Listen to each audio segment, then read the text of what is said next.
Bueno, en primer lugar quería daros las gracias a Don Murví y a los apartamentos de Adorea por acogernos de esta manera tan gentil, que aprovechaba para deciros que después de la charla, quien quiera visitar los apartamentos y recabar todo tipo de información, Verónica está encantada de poderos dar la información. Y después aquí mismo, como somos pocos y bien avenidos, pues nos van a servir un aperitivo, que o sea que más no podemos pedir, así que muchísimas gracias, Verónica, y a Mercedes Pérez, que es la directora, que por razones familiares no ha podido asistir.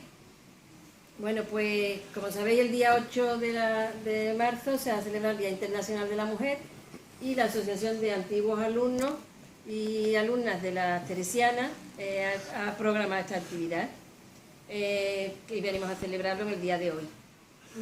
Yo pretendo dar una charla sobre la evolución de la mujer a lo largo de la historia. No es nada sí grandioso, pero sí lo que me gustaría es que despertara la curiosidad sobre las personas o las mujeres que voy a comentar. Hoy en Google, ¿verdad? Hay de todo, y entonces pues alguien que os dé curiosidad, pues podéis bichear y profundizar más en su vida. Voy a hacer una lectura, no me gusta leer, pero voy a leerlo por la densidad y por la extensión de la charla. Empezando por la prehistoria, empezaré diciendo que el recorrido de la mujer en la prehistoria, la presencia femenina en el mito es notable, a través de las diosas, heroínas, ninfas. Si examinamos las primeras estatuillas votivas descubiertas por los arqueólogos y que se remontan a un intervalo de tiempo comprendido entre el Paleolítico Superior, es decir, el año 2500 a.C., y la época del Rin, año 8000 a.C., vemos que la mayoría son representaciones de figuras femeninas. Esta amplia mitología y presencia mitológica y arqueológica de la figura de la mujer, que en el pasado indujo a algunos estudiosos a ver en la misma la prueba de la existencia de una sociedad primitiva de tipo matriarcal, no es entendida como la proyección directa de una realidad social de predominio femenino, sino más bien como la representación ambigua y polisémica del tema de la relación entre los sexos, para unos fines y usos sociales diversos. En la prehistoria, las mujeres estaban dedicadas a la reproducción de la especie, a la educación de los hijos y también a las tareas de recolección. A través de los mitos agrícolas y de fertilidad, sabemos que las mujeres desempeñaron actividades agrícolas, educativas, artesanales, como el hilado, la cerámica, fueron herboristas y curanderas, que conocieron las técnicas de obstetricia, por lo que podemos decir que existió una relación de equilibrio sustancial en la división de los roles económicos y sociales entre hombres y mujeres. Pero a partir de la Edad de Bronce asistimos al declive gradual de la presencia femenina en las actividades económicas. Centrándonos en la Edad Antigua, que va desde el 3300 a.C. al 476 después de Cristo, siglo V, vamos a distinguir entre la mujer en el mundo griego y en el mundo romano. En el mundo griego, desde el siglo VIII al siglo V a.C., con el avance de la democracia y el papel y el prestigio de la mujer en la sociedad ateniense y en la griega en general, fue reduciéndose. Probablemente el sentimiento social antiaristocrático conllevó un refuerzo de los privilegios masculinos en la polis y en la familia, creando fuertes mecanismos de marginación y segregación de las mujeres que perdieron la función que habían ostentado en la Grecia más antigua. Ello tuvo como consecuencia que la condición de la mujer en la ciudad griega fue de marcada subordinación respecto al hombre. Esta subordinación es entendida no solo y no tanto como una relación de inferioridad jerárquica, sino como una condición de exclusión casi completa de las mujeres de los roles y de las funciones directivas de la sociedad, la cultura, el arte y la política. El papel secundario de la mujer estaría encuadrado, pues, en el complejo de las jerarquías sociales. La maternidad, la gestación de la economía doméstica y la educación de los hijos determinaban su participación en la vida social. Entre el rol masculino y el rol femenino subsistía así tanto una relación de distinción con un relativo espacio de independencia de la mujer en el interior de su círculo vital, como una relación de subordinación. La participación directa en los asuntos de gobierno, el voto y los papeles y los cargos públicos estaban reservados exclusivamente a los hombres. Las jóvenes recibían no solo nociones de educación doméstica de las madres o de las nodrizas. Las mujeres marginadas de los roles públicos de la ciudad estaban destinadas a funciones importantes como sacerdotisa o profetisa en el ámbito religioso. En el periodo helenístico, que data, como se sabe, desde el 323 a.C., año de la muerte de Alejandro Magno, al 30 a.C., año de la ocupación romana en Egipto, fue una época de notable protagonismo de las mujeres, sobre todo en el campo político y económico, gracias a una legislación más favorable que en los siglos precedentes. En el campo político aparece una serie de reinas poderosas, como la famosísima Cleopatra, siglo VII, última reina de Egipto, que convivió primero con César y después con Marco Antonio en Roma, hasta que fue combatida y vencida por Octaviano, quien mató a Cesarión, el hijo que tuvo con César. La historia y la leyenda han hecho de ella un personaje mítico, inmortalizado por Virgilio en el personaje de Dido y por Shakespeare en el drama Antonio y Cleopatra. Dido encarna el papel de la mujer astuta y racial que, además de amante, es abandonada. Más allá de personajes tan célebres que inauguran una tradición de poder femenino que continuará en la Roma imperial, en el periodo helenístico se formó una burguesía femenina que ejercía un notable poder económico y que gozaba de grandes privilegios. En el siglo I a.C. vivió María la Judía en Alejandría, llamada Miriam, seguidora del culto de Isis, considerada por todos los historiadores de la química como la fundadora de la alquimia. Entre sus escritos figura Magia práctica. Se le debe el descubrimiento de los métodos alquímicos y la fabricación de los instrumentos de laboratorio que serían empleados hasta el siglo XVII.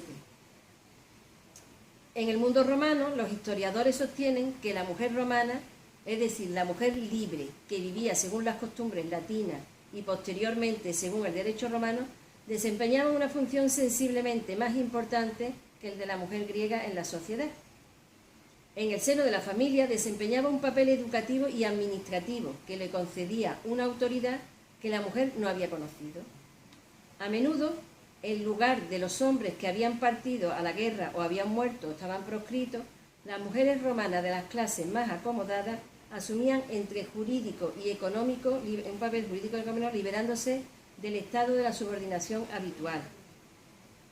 Estudiando un poco la evolución del derecho matrimonial romano, se puede observar un gradual proceso emancipador de la mujer, del pater familia, ligado a la crisis de la tradicional familia patriarcal romana, que maduró en la edad imperial. El fin de la libertad política y la sumisión de todos los estratos sociales al dominio de una única familia llevó a las mujeres a representar papeles exclusivamente masculinos al principio, sin por otra parte ponerlos en cuestión. Y al deterioro de la autoridad masculina y de la organización familiar que había experimentado su máximo apogeo en la época republicana, corresponde un tímido proceso de emancipación de la mujer. En la época republicana, las niñas romanas, incluso las de las clases inferiores, frecuentaban las escuelas elementales públicas antes de casarse. En cambio, si pertenecían a familias acomodadas o aristocráticas, tenían un preceptor particular. En el acceso a la cultura, el origen de la familia era determinante para la mujer. Todas las mujeres cultas de las que tenemos noticia eran hijas o mujeres de intelectuales. Por ejemplo, Camelia, en el siglo XI a.C., madre de los dos Gracos, conocida por su cultura, era hija de Escipión el africano. En el siglo I, después de Cristo, las mujeres romanas conocieron un periodo de notable auge económico y tuvieron acceso a numerosos oficios, algunos de ellos de gran contenido cultural. Fueron educadoras, secretarias, libreras, médicas, artistas, además de comerciantes, artesanas y obstetras. Sin embargo, posiciones de igualdad con el hombre, cuando no de verdadero y auténtico privilegio jurídico y político, correspondía solo a un restringido círculo de mujeres aristocráticas. El cristianismo se distingue por una doble actitud respecto a las mujeres. Por un lado, las marcó con un fuerte sentimiento de culpa, haciéndolas conscientes de las debilidades y de las impurezas propias de su condición. Por el otro, a través de la conciencia del pecado, les ofrecía una vía de redención y de sumisión a la autoridad. Sin embargo, eran marginadas del culto, se limitaba su educación, se exigía obediencia total y sumisión a la autoridad religiosa, la cual era efectivamente masculina para el cristianismo evangélico, en el que la figura femenina era ennoblecida e iluminada de una nueva manera. Pensemos además de en María, compleja figura divina y humana a la vez, en otras mujeres del Nuevo Testamento como María Magdalena, Marta, la Samaritana, Isabel o Ana. Yo doy estas pinceladas para que después todo el que quiera pues profundice en el tema. El Evangelio da a la mujer una profunda misión moral, una gran dignidad social. Es invitada a espiritualizar al máximo su ser y a convertirse en una activa transmisora del mensaje divino. Una célebre y representativa figura de la nueva religiosidad fue Mónica, la madre de San Agustín.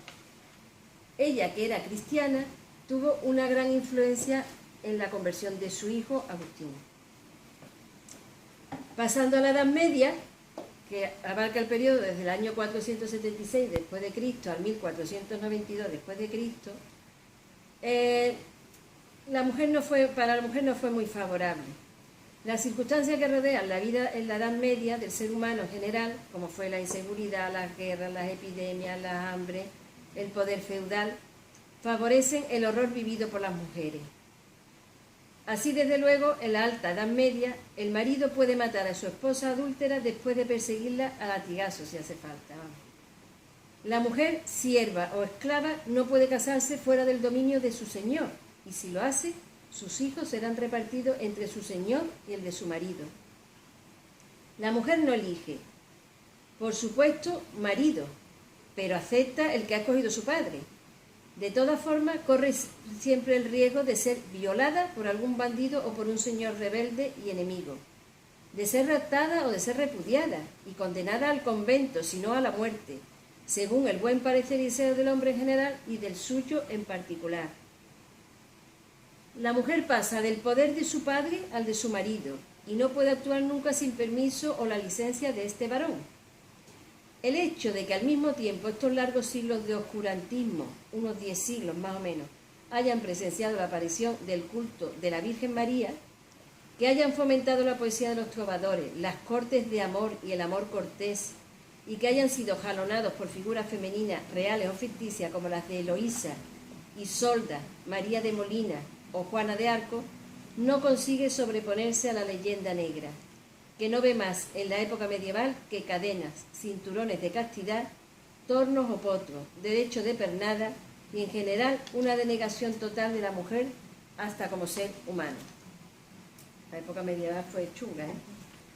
Se deduce así, lógicamente, que desde la Edad Media hasta nuestros días, el transcurrir de los años, decenio y siglos ha significado una evolución positiva, continua, ascendente de la mujer, tanto en lo que toca a la visión que de ella tiene la sociedad, como la que se lleva sobre sí misma. A lo largo de esta evolución, el siglo de las luces jugarían un papel fundamental en la liberación de la mujer, hasta desembocar en la aparición del feminismo, inicio a su vez de los movimientos actuales. Continuando con el derecho medieval, el heredero del derecho romano y del derecho germánico, y cuyo ejemplo más elaborado es el derecho feudal, a pesar de sus variedades y divergencias, suele considerar a la mujer como un ser menor de edad, incapaz en general. En los países de derecho oral, basado sobre las costumbres, quizás más emparentado con la legislación germánica, no se reconoce la tutela paterna sobre la mujer mayor de edad, pero sí la potestad marital. En los países de derecho escrito, que corresponde a la época meridional, Italia, la península ibérica, el sur de Francia, a la potestad del padre sigue la del marido. La mujer, en la mayoría de los casos, no puede disponer de su fortuna, administrar sus bienes o presentarse ante un tribunal. Para cualquiera de estas gestiones, la presencia de un hombre, padre, marido, hermano o tutor es imprescindible. Esta incapacidad jurídica total de la mujer puede parecernos muy arcaica. No olvidemos, sin embargo, que hace poco más de siglo y medio, el llamado Código Napoleónico la consagraba y le daba una nueva vida que perdura todavía en sus líneas maestras. A un nivel social un poco más alto se encuentra ya una mayor diferenciación, ya que los que más estudios prosiguen son los clérigos, y la clericatura se mantuvo celosamente reservada a los varones, a pesar de la rebeldía femenina, porque nosotros siempre nos hemos rebelado. Y una de las que se manifestó y se rebeló mucho contra eso fue la abadesa de las huelgas de Burgos y la de Palencia en el siglo XIII. Esa contestación costó a las abadesas la confiscación de su renta y la excomunión.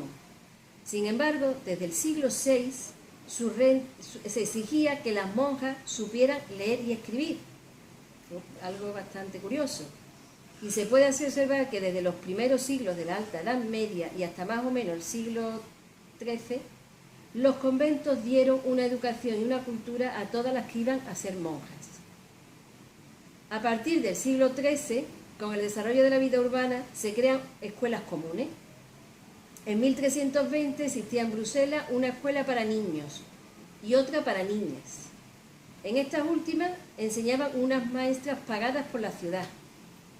Si París en 1272 disponía de 11 escuelas para niños y solo una de niñas, en 1380 se contaban 20 más para las niñas. Avanzamos. La enseñanza era gratuita e incluía lectura, cálculo, canto, escritura y enseñanza religiosa. Existían también en estas escuelas privadas para niñas principalmente en Flandes y Alemania. Durante ese mismo siglo XIII, las primeras universidades se convierten en los crisoles de la cultura europea. La mayoría de ellas eran fundaciones eclesiásticas y estuvieron prohibidas a las mujeres. Sin embargo, el ambiente intelectual y el afán del saber existían entre la población femenina, hasta el punto de que en Polonia, en el siglo XIV, una joven se disfrazó de hombre para ir a seguir los cursos de la Universidad de Cracovia. Al cabo de 2 años se descubrió el fraude y fue expulsada. Sin embargo, en Salerno, Italia, funcionó a partir del siglo X una escuela libre de medicina que otorgaba sus diplomas a mujeres, concediéndole licencia para practicar la medicina y la cirugía. En Bolonia y en Montpellier también hubo un gran número de estudiantes femeninas en medicina. Algunas de ellas dejaron escritos tratados de ginecología. A partir del final del siglo XIII se señala la presencia de mujeres practicando la medicina, la cirugía y la oftalmología. París, en ciudades grandes como París y Londres. La mujer, sin embargo, se vio poco a poco sustituida por el varón en la práctica del arte de la medicina y cirugía, para desaparecer finalmente de esta profesión en el siglo XVI. Es decir, hubo un repunte que después, con el tiempo, volvemos atrás. No debemos olvidar que la sociedad medieval es una sociedad económica y socialmente subdesarrollada, que no dispone de la imprenta, que fue inventada en el siglo XV. Así, por ejemplo, a finales del siglo XIII había en Florencia unos 8 a 10.000 niños y niñas aprendiendo a leer, de una población total aproximativa de 90.000 habitantes. Con la aparición del libro impreso, la cultura se extendió mucho más rápidamente y propagó a través de toda Europa las ideas y los ideales renacentistas. Pero ya no alcanzó más que a los varones. No, quedamos un poquito atrás. El mundo intelectual y artístico se abre a nuevas influencias y a nuevos horizontes, pero excluye definitivamente a la mujer y se reduce a la parte masculina de la humanidad. El Renacimiento es la muerte intelectual y artística de la mujer. Ahí damos un paso gigantesco para atrás. En relación al acceso al trabajo, la presencia de la mujer en la sociedad y su papel en ella se manifiestan al mismo tiempo por el grado de acceso al trabajo productivo, por oposición al trabajo doméstico o trabajo improductivo, así denominado por los que no lo realizan. En la economía rural, la mujer nunca estuvo ausente. Compartió con los varones las diversas tareas de la siembra, las mieses y la cosecha, el cuidado de los animales y el mantenimiento de la casa. La situación no ha variado desde hace siglos, sino puede ocurrir que ciertas tareas como la de buscar el agua, cuidar del fuego, cocinar o incluso llevar el trigo al molino sean reservadas más específicamente a la mujer, mientras que el hombre ara, se ocupa del ganado y lleva los paños al batán. División del trabajo, pues, pero en fin y al cabo, trabajo, y duro. A partir del siglo XI y del principio del desarrollo urbano, con la aparición de una burguesía cuya base económica no es la tierra, sino la artesanía y el concepto, se desarrollan nuevas formas de trabajo. La incorporación de la mujer al trabajo dividido en oficios o artes se realizó a menudo a través de la asociación familiar. La mujer ayuda a su marido en el oficio de éste y luego le sustituye o le sucede. Pero siempre, digamos, un camino de sometimiento. En el seno de esta misma asociación familiar, el padre enseña su arte a hijos e hijas. Tenemos un ejemplo brillante. Las dos estatuas que representan la iglesia y la sinagoga en la catedral de Estrasburgo son obra de Sabina, hija y sucesora de su padre, el gran escultor von Steinbach. De hecho, en el siglo XIII, la incorporación femenina al trabajo en las ciudades es una realidad. Los oficios que desempeñan las mujeres y en los cuales tienen un casi monopolio son principalmente los textiles y la confección. Hilanderas, tejedoras, tintoreras, costureras, sastras y hasta lavanderas. Los relacionados con la alimentación, oficios de panadera, verdulera, fabricantes de cerveza, que en Inglaterra era un monopolio femenino, lo de la cerveza. Y los de las taberneras y mesoneras, muy importante para las mujeres. Se les encuentra también en los trabajos de cuero y del metal, e incluso se advierte la presencia femenina en la construcción, en el transporte de material y fabricación del mortero, y en las minas inglesas a partir del siglo XIV. No obstante, en términos generales, y eso no es para sorprendernos, los salarios femeninos solían ser inferiores a los masculinos, y las más desfavorecidas eran las obreras que trabajan en su domicilio. Creo que comento que no debemos sorprendernos porque hoy, muchos siglos después, seguimos en la misma tesitura. Los salarios de las mujeres son inferiores a los salarios de los hombres. Bueno, la participación de las mujeres en todos los movimientos revolucionarios que agitaron el popolo minuto de las ciudades medievales, y no debemos de olvidar que una nueva incorporación de la mujer al trabajo se realizó al principio de la era industrial, finales del siglo XVIII, y se efectuó sobre las bases casi iguales, minas o industria textil, siempre salarios inferiores a los que cobraban los varones. El proceso siguiente a la fase de la incorporación femenina al mundo laboral presenta, tanto en el caso del final de la época medieval como en el de la segunda fase de la industrialización, unos rasgos muy similares. En 1461, en Inglaterra se denunció el trabajo femenino como la causa de la falta de trabajo para el hombre. Poco a poco, las diversas legislaciones europeas prohibieron el empleo de las mujeres en los oficios, y estas fueron paulatinamente sustituidas por varones en las artes que desempeñaban. Volvemos otra vez atrás. Hacia 1600 la mujer había desaparecido prácticamente de la vida profesional. El siglo XVI marca así una vez más una regresión en lo que hoy se suele llamar la liberación de la mujer. Este renacimiento mercantilista que antecede a la era capitalista significa la muerte de la mujer como entidad económica activa dentro de la sociedad. Y el siglo de oro la encontrará encerrada en casa, dedicada a la educación de sus hijos pequeños, a la cocina, a los cuidados destinados a un hombre, su hombre, el marido.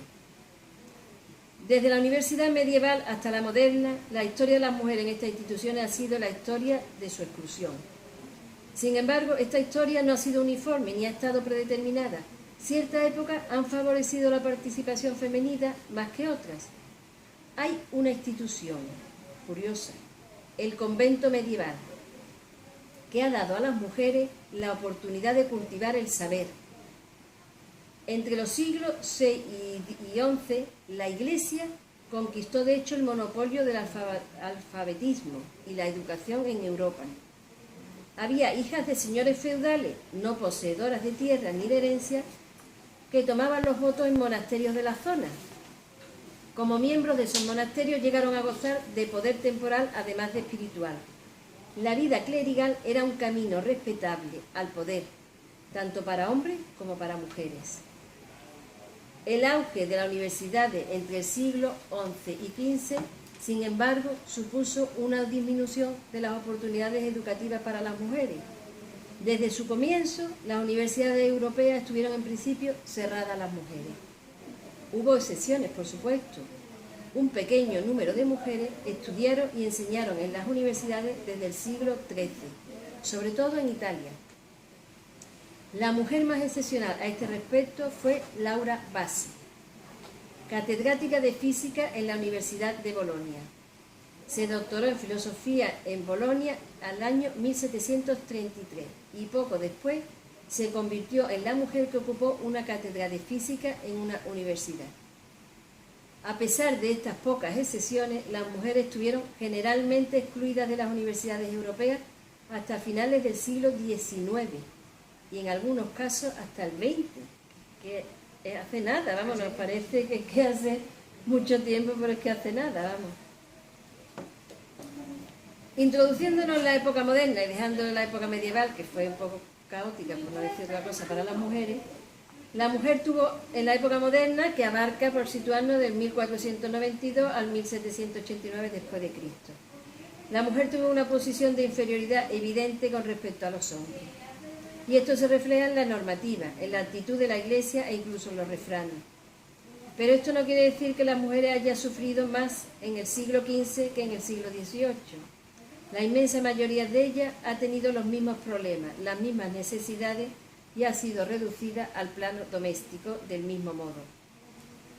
Nunca ostentaron el poder ni controlaron los medios de producción, salvo excepciones. Forman la minoría más mayoritaria numéricamente y la más pobre entre todas. La figura de la mujer religiosa se presentaba como una vía de escape a mujeres que habían pecado y querían redimirse, mujeres que no podrían gozar de una dote en su matrimonio o mujeres que huyen de un matrimonio pactado. Pero aún más difícil se presentaba la vida para la mujer campesina, encargada de la casa, la educación de los hijos, la limpieza y en muchas ocasiones trabaja además fuera del hogar, en el negocio familiar, como servicio doméstico o en otra casa como jornalera, en el campo o en labores de hilado. No hace falta decir que el acceso a la educación para estas clases sociales, sobre todo en zonas rurales, era casi imposible.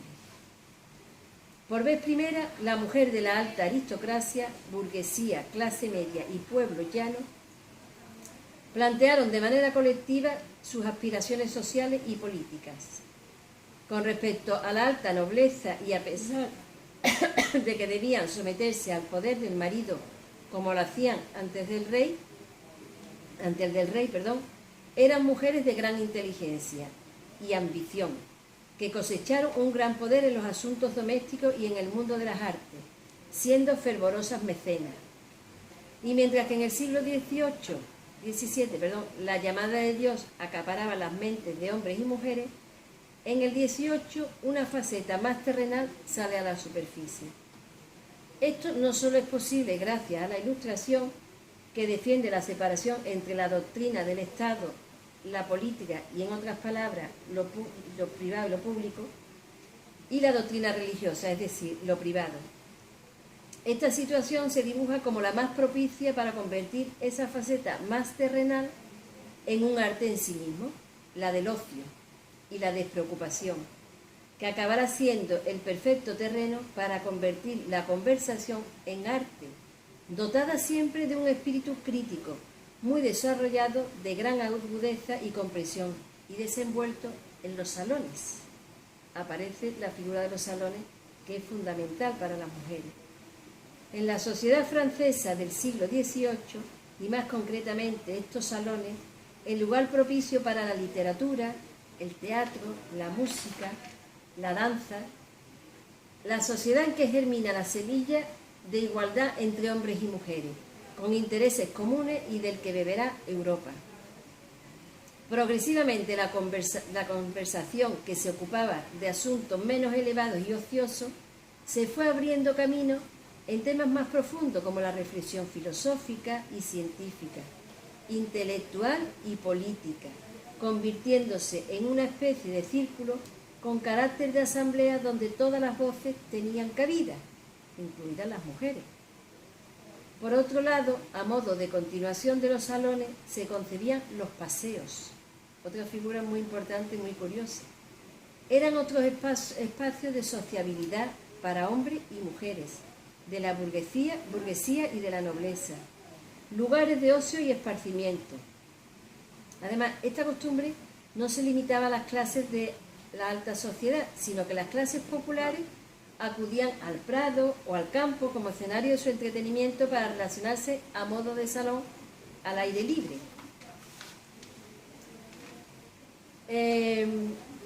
Una figura que me gustaría destacar es la figura de la Roldana, como primera mujer escultora de la corte española reconocida oficialmente. Nacida el 8 de septiembre de 1652 en Sevilla, Luisa Ignacia Roldán, más conocida como la Roldana, aprendió el oficio en el taller de su padre Pedro Roldán. Fue también en el taller de su padre donde conoció a Luis Antonio de los Arcos, quien se convertiría en su marido en contra de la opinión familiar. Salió de su casa avalada por un mandamiento judicial y pasó varios días bajo la custodia de otro hombre, hasta que se celebró el matrimonio, el cual tuvo lugar el 25 de diciembre de 1671 en ausencia del padre de la novia. La he querido destacar porque me parece que fue una mujer revolucionaria y digna de homenajear, vamos. Además de por su oficio, vemos que fue una transgresora en otros asuntos de su emancipación.